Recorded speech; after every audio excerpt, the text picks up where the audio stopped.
And it looks like it is recording. Oh, well, there we go. We're on to the next screen. You're sharing your screen and it is recording. Okay, great. Yep, it won't record the attendees. Okay, thank you. So thank you everyone for coming. I'm going to, I think, minimize the chat window and get rid of this. Can I make this smaller? Bear with us here for a second. Okay. So, hello everyone. Thank you for joining us today for our first virtual event in October. This event is Halloween Through History. We're so excited that you're here with us and that we could pull off a virtual event. Again, I say at the beginning, and hopefully it works all the way through. So my name is Rachel Christ. I am the Director of Education here at the Salem Witch Museum. And I'm Jill Christiansen. I'm the Assistant Director of Education at the museum. So we are going to be taking you through Halloween Through History today. So a couple of housekeeping things before we get started. So you will notice that we are sitting in close proximity to each other and we are not wearing masks. Just so everyone's aware, we are in each other's bubbles. We've been in each other's bubble this whole time. We are comfortable to be around each other without masks. We're also in a private residence. We're at my house. We're not at the museum. So just in case anyone's wondering why we are not wearing masks, we have taken the proper safety procedures to be here.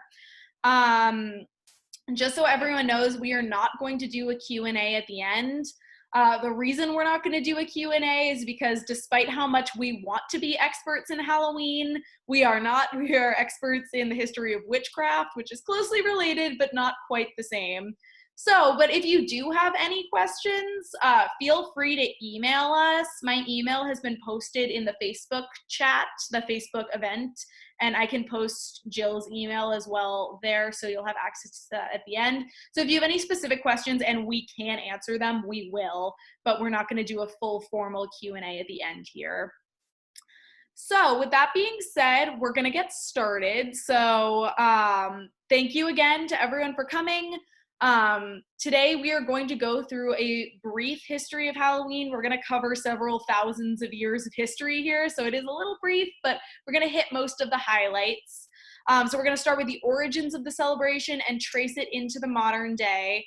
I think you have to press. Yeah, okay. Not here. No, so again, bear with us as we figure it out. So I think you just click this part. Okay. So along the way, we're going to dive into the familiar symbols of Halloween. So we typically associate bats, witches, demons with this holiday. We're going to talk about why. Where did that all come from? How did it start? And again, bear with us. This is our first time doing anything like this. So if there are any technological hiccups along the way, please bear with us and we're going to figure it out together. So we are actually going to stop our video so that you're fully focused on the PowerPoint. So, but you will see our faces again at the end. On to the next slide. All right, so we will see you at the end and we're gonna get started with today's program. So this virtual event is our first of the season and is part of our attempt to bring haunted happenings to your door. So while this year is obviously very unusual, in normal years, October is the busiest time of year for the museum and for the city of Salem. And this year, obviously, with restrictions and with COVID-19, things are a little bit different than they normally would be. So we are trying to make Salem and Halloween in Salem as accessible as possible. So during the fall, Salem in a normal year is typically visited by thousands and thousands of people. It's hard to know how many people exactly visit each year, but to give you a sense, last year our museum had 63,000 visitors during the month of October, and on Halloween night alone. And it's estimated that, nope, not on Halloween night, 63,000 visitors in total. And it's estimated 100,000 people visit Salem on Halloween night. So with that being said, we're gonna get started with the origins of Halloween. So while much of the early history remains unclear, Halloween originated in the celebration of the ancient harvest festival, Samhain. This was a Celtic holiday and was celebrated by people living in what is now northern France, Ireland, England, Scotland, and Wales. So this is a quote from an excellent book, Halloween, An American Holiday and American History by Leslie Bannatyne. Yep, that's how we're going with it. And I apologize to that historian if I've mispronounced their name. So this is a great quote that I'm going to read aloud because I really think it captures the essence of this holiday. So Leslie says, Samhain marked the start of the season that rightly belonged to spirits. It was a frightening time for a people who were entirely subject to the forces of nature and who were superstitious about the unknown. So there are almost no written records from this period to give us details about how this holiday was celebrated. However, we do know some general details about that have been passed down over time. So Samhain was a celebration of the changing of the seasons. This holiday marked the end of the harvest and the coming of winter. And again, we have to remember this is pagan times. So these are really important parts of the year. This is how they mark their calendar. Given the cycle of nature celebrated during this time of year, death and the afterlife were major components of this holiday. So this makes sense if we think about what's going on in the natural world during this time of the year. So we're surrounded by death, decay, and darkness as we go from the harvest into the winter, and those are the symbols that are part of the Samhain celebration. So it was believed on Samhain Eve, spirits were able to return to the physical world to visit their living family. Offerings of wine or food would be left for the weary souls traveling to earth. As it was believed the spirits could travel freely on this day, there was always concern that malicious, evil spirits would come along with those of your loved ones. So for this reason, people would sometimes wear masks and disguises during Samhain festivals. This would theoretically hide them or protect them from wandering spirits. It's also thought masked villagers would form parades out of the village and attempt to lead evil spirits away from the celebration. It's also believed that bonfires were lit during this holiday. Again, as this was a celebration of the changing of the seasons, this large fire was symbolic as they approached the dark and cold winter. Interestingly, many of the symbols we associate with Halloween today can be traced to these early harvest celebrations. For example, it's thought that bats and owls were attracted to Samhain bonfires. While it's hard to know for sure, it seems likely this could be why these icons have remained closely linked with this holiday for thousands of years. The same is true for demons. Today, it's natural to see people dressed as ghosts, the devil, or demonic creatures on Halloween night. Because this holiday was strongly associated with death and the spirit world, spooky subjects originally associated with this Celtic festival, like demons, ghosts, and ghouls, remained with this holiday as it evolved over time. It's relevant to pause for a moment here to note the potential influence of the Roman goddess Pomona, goddess of orchards and the harvest. For the Romans, this goddess was celebrated on November 1st. These celebrations included feasts made up of apples, nuts, grapes, and other orchard fruits. It's possible for this reason that the apple has been closely associated with this holiday over time.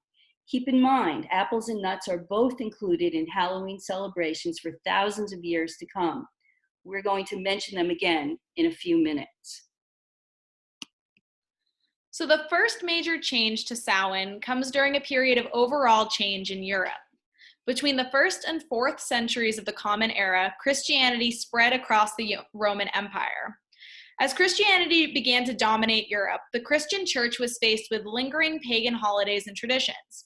Instead of trying to destroy or eliminate these holidays by force, the church instead began to absorb pagan holidays, altering these traditions to fit the new Christian belief system. During the 8th century, Pope Gregory III moved the Christian celebration All Saints' Day to November 1st. As this date corresponded with the celebration of Samhain, it allowed people to continue honoring the souls of the dead and the departed, but now within the Christian tradition. When November 1st became All Saints' Day, alternatively known as All Hallows, the night before became known as All Hallows' Eve. By 1000 CE, November 2nd was officially declared All Saints' Day. After this event, October 31st, November 1st, and November 2nd became an important annual tradition known as Hallowmas. As the tradition evolved from its pagan roots, old traditions took on new meanings. In England, in spirit, no pun intended, of the old pagan traditions, people began to practice souling or soul caking. Adapted as a replacement for the pagan practice of leaving offerings for returning spirits, people began to offer baked goods known as soul cakes to the town's poor in exchange for their prayers for departed relatives. A similar practice developed in Scotland, though here it was called guising.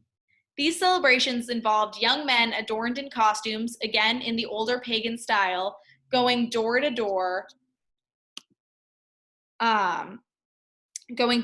carrying turnip lanterns, asking for treats such as apple, nuts, or coins. You can see an example of these turnip lanterns in the bottom corner. We'll come back to these unusual lanterns in a few minutes, and yes, they are horrifying. So both souling and guising practices were forerunners to the practice of trick-or-treating. So here are two examples of vintage trick-or-treat bags, both from Jill's collection. So here, again, we're going to come back to the story of trick-or-treating in a few minutes, but just keep that in mind. So divination has been associated with this holiday for thousands of years. Again, this is likely because of the close association between the spirit world and this time of year. It remained common to try your luck at predicting the future or contacting the spirits of the departed during this time of year. So this image that you see on the screen is from an 1886 edition of Harper's Magazine and contains some great illustrations of Halloween traditions we still know today. So here's a great example of a common divination game. Again, apples make an appearance not just related to this time, but as a means of divination. So this is a quote from a 1912 edition book called Games for Halloween. And this activity should sound a little bit familiar to you. It's very similar to the practice we know today as bobbing for apples. So this practice is you would go into a tub half filled with water, apples would be placed in a tub half filled with water, and they would be placed to the stems, of which are tied bits of paper containing the names of the boys present. And across the room in a similar tub in which the names of the girls are placed.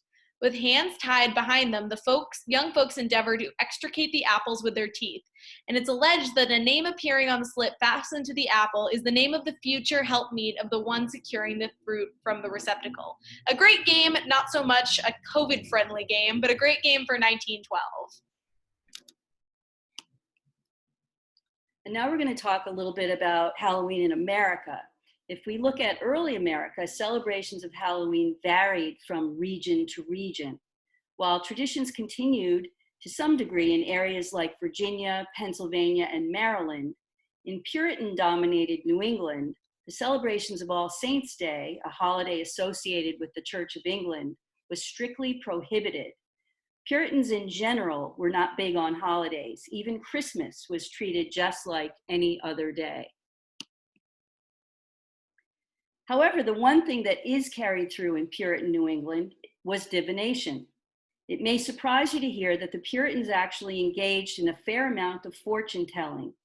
Even though it was frowned upon, there are many cases of people trying to tell the future in early colonial New England. While most of the time you would not necessarily get in any trouble for divination, during times when witchcraft fears were in the air, repercussions for fortune-telling activities could be deadly. We see several cases of this during the Salem witch trials. For example, Samuel Wardwell, one of the individuals executed during the 1692 trials, was known to tell the fortunes of the local youths of Andover. Much like we see teenagers do today, this divination was usually focused on who you would marry, who you had a crush on, how many children you would have, and their genders. Similarly, Dorcas Hoare of Beverly was also a known palm reader. As time went on, traditions continued to evolve. After the American Revolution, harvest parties became extremely popular. Known as play parties, during these fall celebrations, families and community members would gather for these non-religious social occasions. Parties would include traditions like corn husking, apple paring, taffy pulling, dancing, telling ghost stories, and bobbing for apples. This image is from 1833, and again, we can see a lot of now familiar imagery, bobbing for apples, sitting around a fire, and dancing. So it's in the mid to late 1800s that Halloween truly comes to America. So during this time, there's a huge wave of immigrants from Ireland and Scotland, largely as a result of the devastating potato famine of the 1840s. When immigrants began to settle in America, Halloween traditions became hugely popular. Bringing with them the tradition of guising and revelry on Halloween night, young men would go door to door playing tricks and looking for treats in some areas.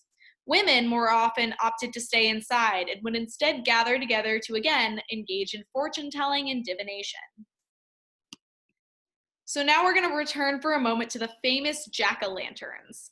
So this is where we revisit the terrifying turnip lanterns. So the practice of carrying a turnip lantern on Hallowmas came to America with the flow of immigrants.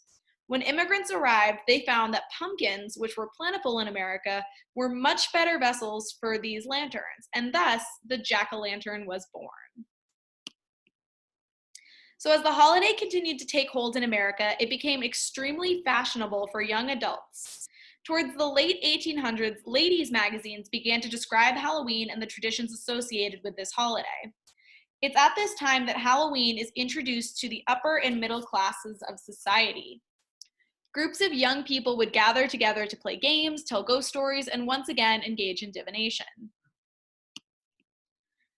So let's take another look at popular divination games for these young adult parties. Now, it was extremely common for these games and fortune-telling techniques to focus on finding a potential mate. In fact, this was almost always the subject of these divination pursuits. Here we have another divination game, again, as told by the 1912 book, Games for Halloween. Again, let's remember, nuts having long been associated with this time of year as far back as the Roman goddess Pomona. So in this game, a maid and a youth each places a chestnut to roast on the fire side by side. If one hisses and steams, it indicates a fretful temper in the owner of a chestnut. If both chestnuts equally misbehave, it augurs strife. If one or both pop away, it means separation. But if both burn to ashes tranquilly side by side, a long life of undisturbed happiness will be a lot of owners. Divination games also commonly included mirrors. So here again, we see the techniques of using an apple to predict the future. Frequently, mirrors were used as well, and they were almost always supposed to show the face of your future romantic partner. So in this game, you're told to stand in front of a mirror in a dimly lighted room and eat an apple. If your lover reciprocates your love, he'll appear behind you and look over your shoulder and ask for a piece of apple. So here we can see a host of postcards from the turn of the century that all show this same technique. So you'll notice all of these young ladies are standing in front of a mirror holding a candle, and in some cases, their lover's face is reflected in the mirror. So while many of these games sound fun, they were also certainly a product of their time. So for example, we've got this game here. So in this game, each person melts some lead and pours it through a wedding ring or key into a dish of water. The lead will cool in various shapes is supposed to be prophetic. Any ingenious person will interpret the shapes and furnish much amusement for the listeners. Thus, a bell-shaped drop indicates a wedding within a year. A drop resembling a torch or lamp signifies a signifies fame, a pen or ink bottle, that the future companion is to be an author. So while this may sound very strange to us today, as we were talking about this game earlier, we did realize that at least it was more common during this time to have lead around you because you would have been using lead to make bullets. So at least it makes more sense why they have lead. However, again, while not a great Halloween activity. So while eating an apple and looking in a mirror seems like a fun way to learn the future, it's not a great idea to melt lead for the sake of divination. So by the time we get to the turn of the century, Halloween has become an enormously popular holiday in America. Home parties continued to grow in popularity during this time. So people took these parties very seriously. And as we can see in the magazines, newspapers, and books of this time, you were expected to really commit to the details if you wanted to throw a great party. So this image is from a 1912 edition of the Ladies' Home Journal, and you can see some of these details you were expected to incorporate into your party. So these are some more images from this same article in this 1912 editions of the Ladies' Home Journal. And again, this shows just the level of detail that was supposed to go into these parties. These would include themes, meals, elaborate decorations. And also, it's interesting to note, around this same time, haunted houses started to become a popular theme as well. So here's a great excerpt from, again, this same book, Mary E. Blame's 1912 book, Games for Halloween. So this shows not only the level of decoration expected for these parties, but also another interesting element of this history. Skulls and bones have also long been associated with Halloween. This again traces its roots to the early Samhain traditions, a time when we're thinking about the dead in the spiritual world, and this naturally invites skeletal imagery. So again, this is a quote from that book, and this is the part of the book where she's describing how you should decorate your house for Halloween. So Miss Blaine says, a skull and crossbones placed over the door entering the house would be very appropriate. The hall should be in total darkness except for the light coming from the jack-o'-lanterns of all shapes and sizes in various places. This great illustration comes from a bogey book. These books were Halloween catalogs that showed costumes, decorations, and party planning techniques for these special parties. The Divination Company in Framingham, Massachusetts, was first established in 1844 and published its first bogey book in 1909. These catalogs quickly became an annual tradition. Here are a few images of bogey book covers. Interestingly, there's a unique connection between these books and the history of the Salem witch trials. As we just said, the Divination Company was located in Framingham, Massachusetts. Framingham was settled by individuals who left Salem in the years after the 1692 witch trials. Sarah Cloyce, who was the sister of two women executed during the trials, Rebecca Nurse and Mary Estey, lived through these terrible events. She was actually accused of witchcraft, but she was not hanged. In the years after 1692, Sarah and her husband Peter were among the group of settlers that traveled to Framingham and actually settled the area. It's interesting to consider Framingham was later the birthplace of these unique and popular Halloween books. One might wonder if Sarah were alive today, what she would think. So from the early 20th century onward, Halloween continued to grow in popularity in America. Around 1910, professionally produced Halloween decorations began to emerge. So here we see a pile of noisemakers from Jill's incredible collection. Noisemakers, too, have their roots in the early pagan traditions, as it was thought making noise would help drive away the dark, evil spirits during these annual celebrations. Noisemakers were widely popular in the United States for many years, though they eventually went out of style around the 1980s. So it's interesting, we still use noisemakers during New Year's Eve celebrations today. So they go out of style for Halloween, but they stick around for New Year's. As Halloween continued to grow in popularity, so too did youthful revelry. While initially this mischief was limited to relatively harmless pranks, between 1870 and 1920, vandalism and nocturnal mischief became increasingly hard to control. So, depending on your age, some of you may remember pranks that have been long associated with Halloween. When I was a kid, so this would have been in the 1960s, when I was trick or treating, the vandalism that was performed by my peers were using shaving cream and toilet paper at people's homes. And the boys would sometimes throw eggs. And my father, who was trick or treating in the 1930s, said he remembers stealing gates from people's houses and putting them up on tops of roofs and that sort of thing. Neither one of us are proud of these activities. So to curb this destruction, new child-oriented activities were introduced to this autumnal holiday. Parades and home parties became a popular way to keep children safe and occupied on Halloween night.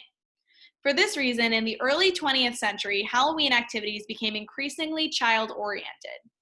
Traveling to visit the various costume parties on Halloween night eventually revived the centuries-old tradition of going house to house asking for treats. So now a far cry from the young adult parties of the Victorian era, by the 1950s, Halloween was primarily a children's holiday and came to once again include a practice we now know as trick-or-treating. So with the growing popularity of trick-or-treating, Halloween candy soon grew as a commercial product. Fun fact, it was in the late 20s that the Brock's Candy Company began manufacturing candy corn. So this started in the 1920s.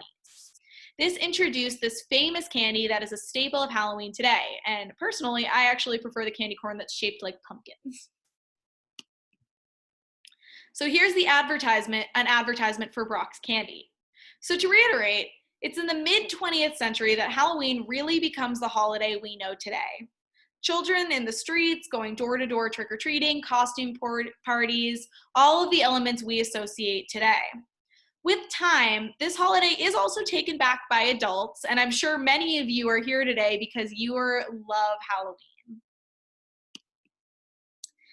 So it's in the 1970s that Halloween once again takes a turn. So I'm sure many of you may remember the Halloween candy scare of this time. News outlets began reporting that children were in danger of all kinds of terrible things on Halloween. Razor blades and apples, poisoned candy, drugged goodies, all bad stuff. So this caused a massive and pervasive fear throughout the United States. Though we now know this scare was hugely exaggerated by alarmist media outlets, and in fact, there were only a few cases of these harmful treats that were more often than not perpetrated by family members or family friends rather than by complete strangers, this scare forever altered Halloween in America. So as a result of this period, the trust of early trick-or-treating was completely gone. So while in the past, children received home-baked goodies, unwrapped candies tied in Halloween napkins, and apples, this became a thing of the past. Today, trick-or-treating is dominated by wrapped, commercially made candies, both minis and, in the rare lucky case, full-size candy bars. And thus, we come full circle. So we can't conclude our presentation today without discussing Salem's famous October celebration, Haunted Happenings. A little known fact, Haunted Happenings was actually begun by our museum. So it was the brainchild of our current CFO, Biff Michaud. As the story goes, it was in the early 1980s that Biff was driving in his car in early October and happened to hear on the radio a story about poisoned candy and razor blades. The newscasters for this segment were discussing this phenomena and lamenting the fact that parents were worried and might not allow their children to go trick-or-treating this year. Again, as the story goes, this sparked an idea, a family-friendly fall celebration that would take place over one weekend right here in Salem. So in 1981, the first unofficial celebration took place. The next year, our museum joined forces with the Salem Chamber of Commerce, and Haunted Happenings was born. So this wildly successful weekend of events included a Dracula blood drive, The Bank of Boston did fingerprinting for children, and there was a bewitching ball. So here's a newspaper from 1982 showing Susanna Stewart, the former executive director of the Salem Witch Museum, during the first year of haunted happenings. So you'll note I say this was wildly successful.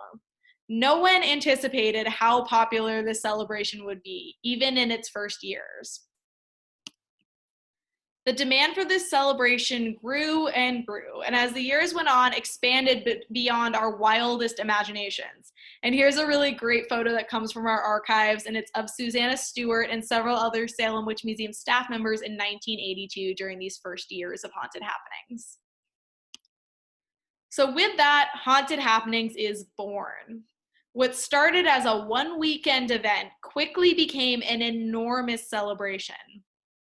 Working in Salem today, we jokingly tend to say, and also kind of not jokingly, that October is not 1 month. It is in fact a 6-week-long event from the end of September to the middle of November. So during Haunted Happenings, visitors walk through the streets of Salem, frequently in costume. They attend the museums in the city, as well as the ghost tours, haunted houses, and Halloween-themed parties. Every year, it seems Haunted Happenings grows more and more popular, and in many ways is quite remarkable if we consider the history of Halloween. Even in its earliest forms, this festival involved dressing in costume, coming together as a community to celebrate the changing seasons, and was based around a belief and a fascination with the spirit world and our ancestral dead. While some find it controversial that Halloween has become an enormous celebration here in Salem, as this is the site of one of the most horrific and devastating witch trials in American history, it's interesting to note the relevance of Halloween in this history. So as we've discussed throughout this talk, it's interesting to consider the close connections between the legacy of witchcraft and the history of Halloween. Witchcraft has long been associated with the history of Halloween. Demons and the devil have been part of Halloween celebrations since pagan times. And as the belief in witchcraft as a real and dangerous crime diminished with time, and the celebration of Halloween grew, witches like bats, owls, skeletons, and pumpkins became strongly associated with this holiday. Here in Salem, as we reach the end of October and enter the time of year when traditionally it's been the time to think about the dead and the departed, it is to some, at least to us, an interesting evolution of traditions that we now celebrate Halloween on such a large scale in Salem, and that we take this time to think about all of the history, symbolism, and developments that have contributed to this celebration today. So with that, we're gonna turn our camera back on. Hello, good to see you all again. So that is our Halloween history. Thank you so much to everyone for coming. Let me open the chat back up again. I hope you had a great time and that you enjoyed this virtual event. Again, thank you for bearing with us as we sloshed through the technical piece of this. We do have another virtual event coming at the end of October, and now that we've done one, I think we'll be a little bit more comfortable. Just to address the question in the chat, if you're going to have access to the recording since you were here live, I think that would be appropriate. We'll probably make this available for a certain amount of time. So we'll make this recording available until maybe the end of October or something. So hopefully we'll figure out the logistics of giving you access to it as well if you want to watch it for the rest of October, because we were just that good. So we wish you a healthy, fun, and safe October and a very special Halloween. And thank you very much for coming. Thank you so much for coming. All right, have a great night, everyone. So we're gonna